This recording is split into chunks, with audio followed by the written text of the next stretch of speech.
नेतृत्व को परिभाषित कीजिए।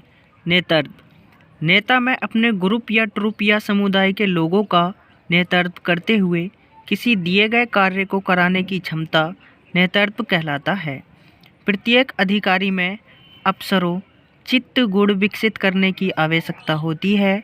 अफसरों चित्त गुणों का अध्ययन से अधिकारियों के गुणों में विकास होगा, जिसे वे अपने अधीनस्थों के विकास में मदद कर सकते हैं।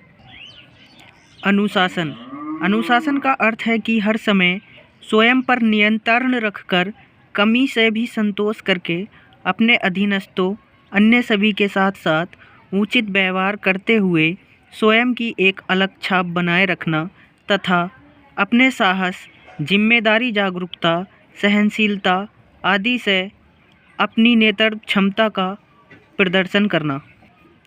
अनुशासन दो प्रकार के होते हैं।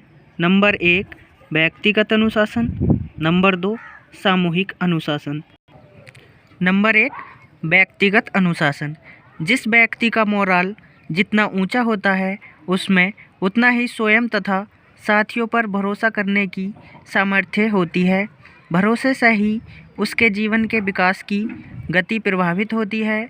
स्वयं व साथियों पर भरोसा करना ही व्यक्ति अनुशासन है।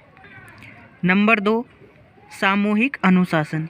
यह पूर्णतः ड्रिल पर आधारित है, जिससे एक साथ मिलजुल कर कार्य करने की क्षमता का विकास होता है।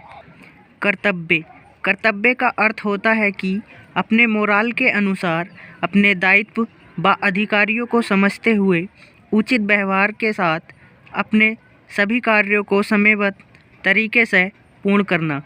प्रत्येक नागरिक का यह कर्तव्य है कि वह अपने अधिकारों को ध्यान में रखकर अपने कर्तव्यों के प्रति न्यौछावर रहे तथा अपने कर्तव्यों को कभी वजन नहीं समझना चाहिए।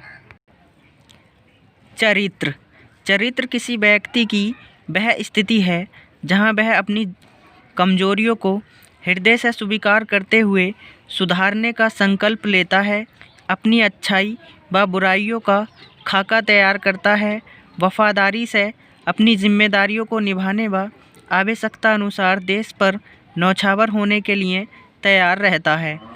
वह ईश्वर की सत्ता में विश्वास करता है। नागरिक किसे कहते हैं?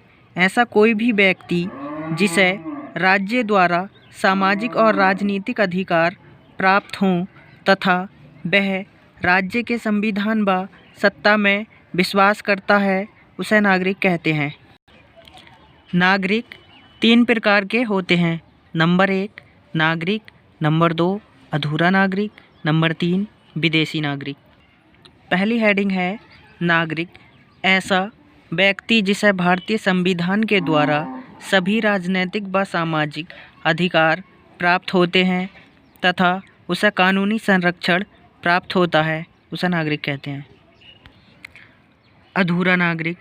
ऐसा व्यक्ति जिसे राज्य के सामाजिक अधिकार तो प्राप्त होते हैं परंतु राजनीतिक अधिकार प्राप्त नहीं होते हैं, वह अधूरा नागरिक कहलाता है। विदेशी नागरिक। ऐसा कोई भी विदेशी नागरिक जो राज्य में रहते हुए अपना सभी सामान्य कार्य करता है परंतु उसे किसी प्रकार का राजनीतिक अधिकार प्राप्त नहीं होते हैं, उसे विदेशी नागरिक कहते हैं।